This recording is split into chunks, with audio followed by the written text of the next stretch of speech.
Hi, my name is Megan, and I'm a teacher candidate in the PJ division. Since the start of the year, I have been in a grade 3 classroom teaching media literacy and math.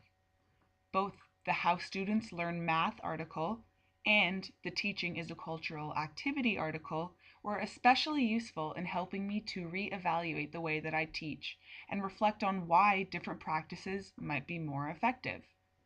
I have always struggled with math, whether it be because of Marion Small's outlined traditional approach to teaching that I was exposed to, or the curriculum's emphasis on procedure, which Stigler and Hybert discuss.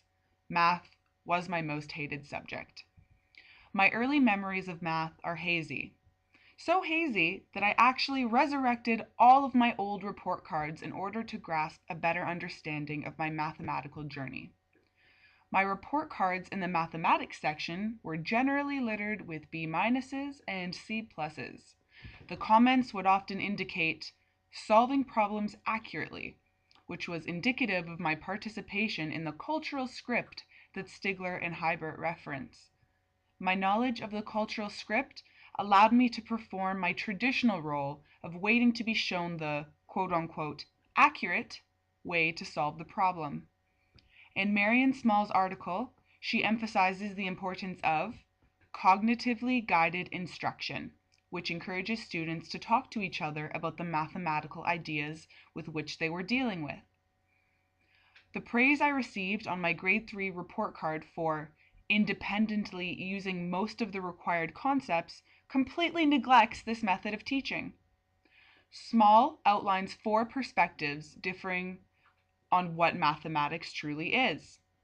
The first being mathematics as a set of procedures, which quickly jumped out at me because the word procedure came up several times in my report cards. This perspective places an emphasis on memorization and one optimal procedure for solving specific problems. Stigler and Hybert discuss procedures as being learned after continuous practice, which should be error-free and be accompanied by minimal confusion.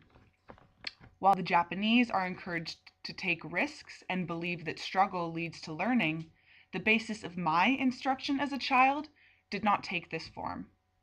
Reflecting on my own learning and the way these important concepts have been delicately intertwined, it is incredibly beneficial to examine them now as I seek to become a teacher with my own set of practices and beliefs. I briefly mentioned how I began teaching math at the beginning of this year. I have been making the same mistakes as teachers in the US by trying to minimize confusion by presenting full information. The Japanese, as told by Stigler and Hybert, value the struggle in learning because they recognize that it leads to progress and understanding. The importance of believing in the capability of your students has become apparent. They are capable of coming up with a variety of different solutions. They are capable of solving complex problems. They are capable of advancing their learning without immediately arriving to the correct answer when solving a problem. Collaborating with another student to further their thinking and come up with alternative solutions does not mean that they are not individually capable. As I have learned through these readings and from class, is that the process is much more important than the product.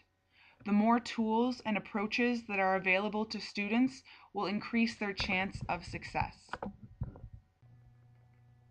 My name is Megan Atkinson, and I want to thank you for listening to my mathematical autobiography.